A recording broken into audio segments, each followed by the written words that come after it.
From the city of Peaky Blinders, Birmingham, England, I would like to introduce you to Paddy Danda. As the world becomes more automated and the robots take over, it's imperative that we build the right human skills for the future.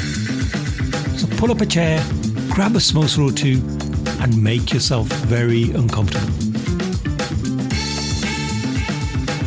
Hey folks, thank you for joining us for another episode of the Superpower School podcast. I'm your host, Paddy Danda, and in today's episode, I have a colleague, as well as a really good friend, and someone who's an absolute brain box when it comes to learning and leadership. It's the amazing Jill Shepherd, who's our leadership practice director at QA, which is a company I work for by day. Hey Jill, how you doing?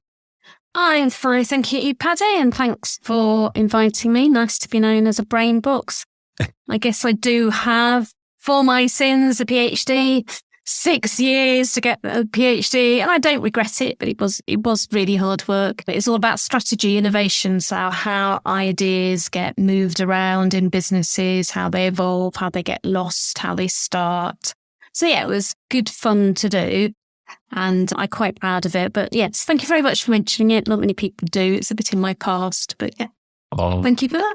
You are welcome. Should I be calling you Dr. Shepherd then? Well, technically, yes, but I don't use it that often. Somebody said to me I should use it when you get stuck for a speeding offence. I'll have it on your driving licence and say, oh, I'm Dr. Shepherd. But I don't have what it takes to do that, I'm afraid. So it just hangs around. I used to be in academia, so obviously then you use it a lot. I've had a varied career. I've done academic work. I've been a management consultant. I've been in corporates. I've been in entrepreneurship. And I shifted from academia, learning and teaching in academia, post the research in my PhD, to this corporate environment and corporate learning, which is where I am now. Fantastic. So such a diverse background there, and I think we're perfectly set up for this episode. So Joe, what superpower would you like to bring to this episode? Well, it might sound a bit cliche, but I'd like to bring learning as a superpower. The reason for that is I think learning is much more demanding of the learner nowadays. It can be sometimes overlooked. You can sometimes just assume you can learn, that you will learn. And maybe in today's fast-moving environment, it's not quite like that. And I can absolutely empathize with that, because I see on a day-to-day basis the challenges we're having, especially having converted a lot of our training to virtual now. And I think it's so demanding, not just for the learner, but the actual delivery staff as well, the trainers and the coaches, because even when I've personally given online training, I find it's so much more exhausting than actually being physically in a room, because you've almost got to be 3 steps ahead in terms of your planning for your session. So absolutely resonate with all of that. So I think what you just talked about there comes from that, the managers are time poor. We're time poor ourselves, aren't we? We're running around.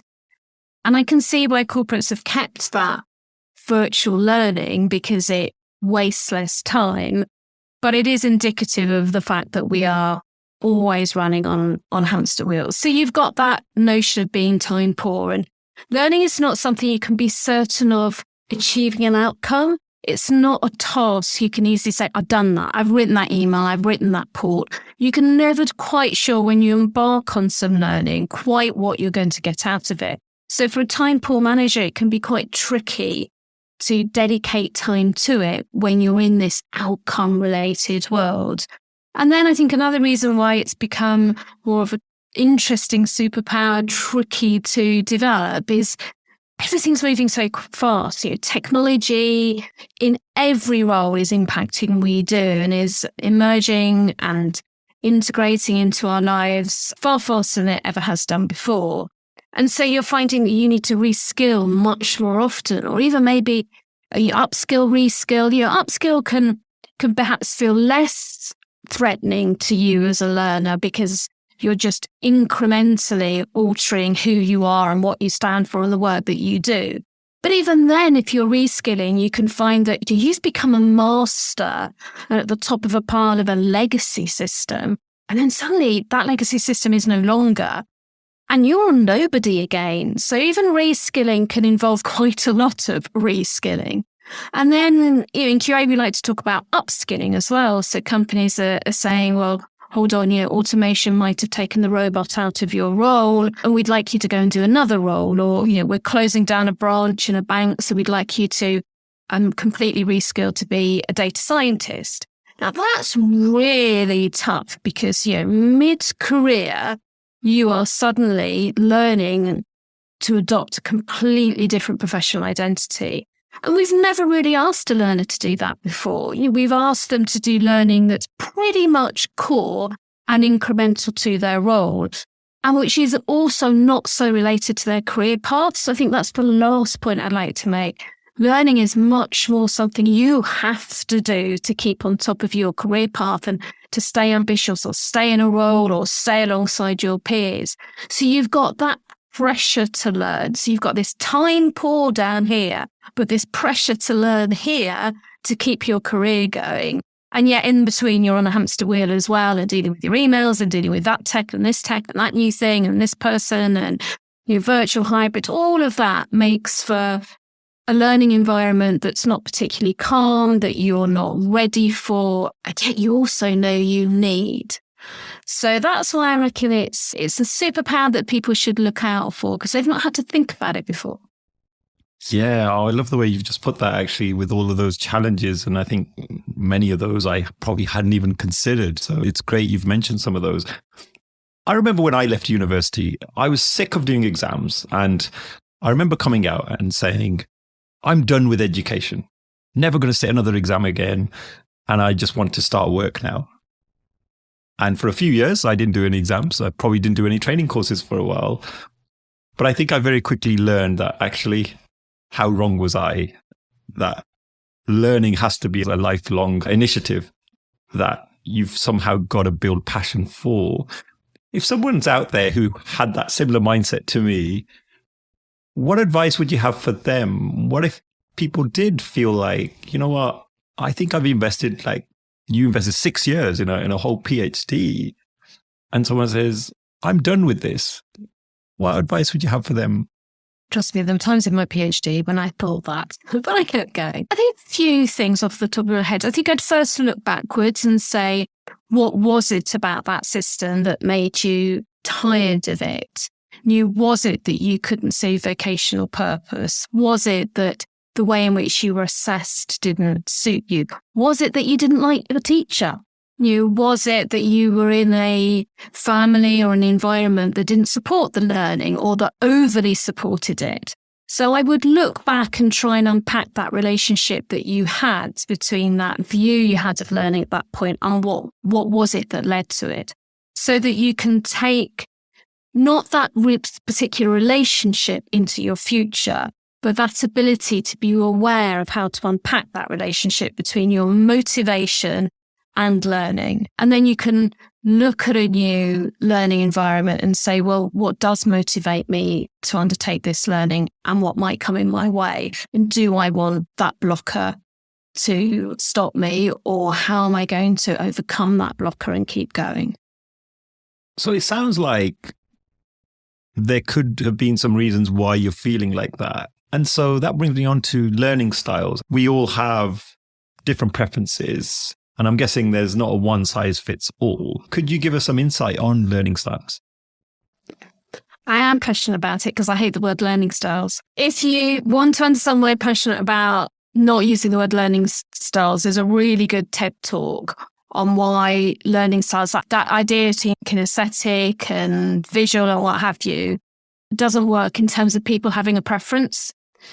The research shows that actually mixing those up is more important. People don't have a preference. It's just that if you mix it up, you're coming at the learning from different perspectives, and that helps somebody, which is why I value your visual contribution because it's a rare one. But there are all those different learning styles. They all work in the same people, just mix them up.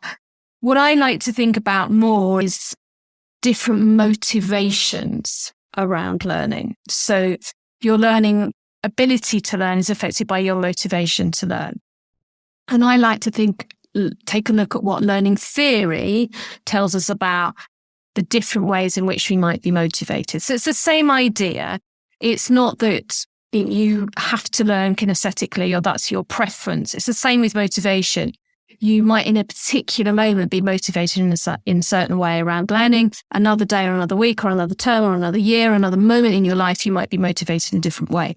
But if you know what those motivations are that tend to be held and understood by specialist L&D people and not by learners, then you're at an advantage in managing your own motivation. So just to give you an example of a learning theory, there's a learning theory called expectancy.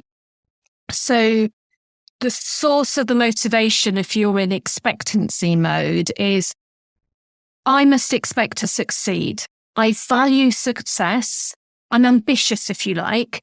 And therefore, in this learning, I need to see a clear connection from the get-go between the learning and its impact on my work and my success and what I value as helping me become even more successful. Okay.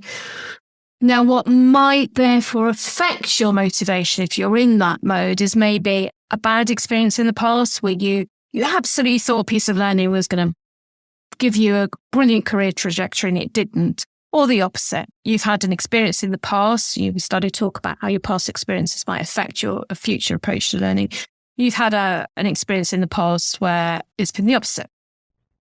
So you need to become aware in that sense, look at any learning that you want to be motivated to commit to, or that your organisation wants to be motivate you to be committed to, and try and unpack that relationship between value and success and your learning motivation. To give you another example, Paddy, of another learning theory that you can translate into how you might be motivated differently is attribution theory.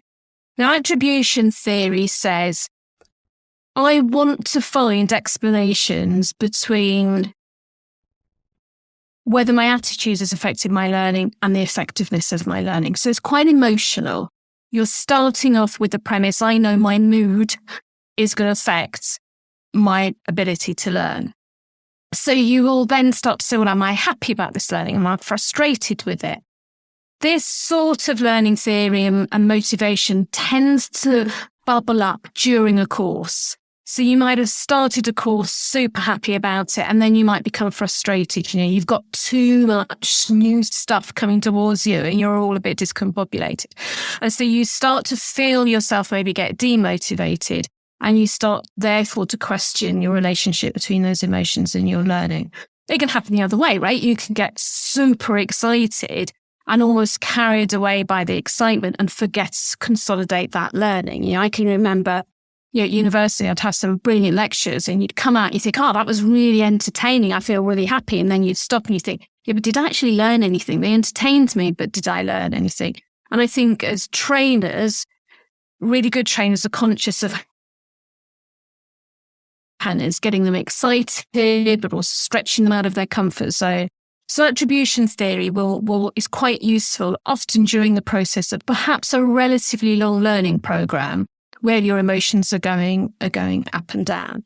And it's related to what we were talking about at the past. Your emotions might well go up and down if you're being asked by your organisation to reskill and you're super excited about it at the beginning. Oh, I've got an opportunity to radically change my career. I was a bit bored. I'm really up for this change into a software engineer or a data scientist or whatever it is that you're changing into. And it does tend to be technical, especially in our world and in the world we live in at the moment.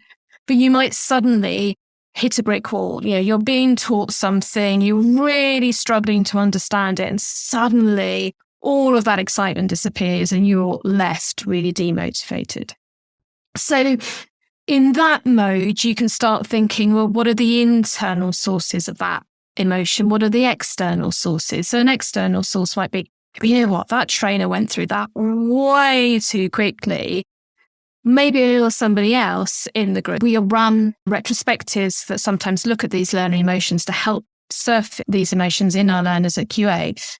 And you say, well, if there are lots of people who didn't get that learning because the trainer just went too fast for that group, maybe that are just coming at things from a different angle, then let's all ask that trainer to go through it more slowly. Or now with digital learning, you can maybe we look at a video, or you might have some material in a blended learning scenario where you can reinforce or go back to, some of the places where you can practice your learning in a lab, for example.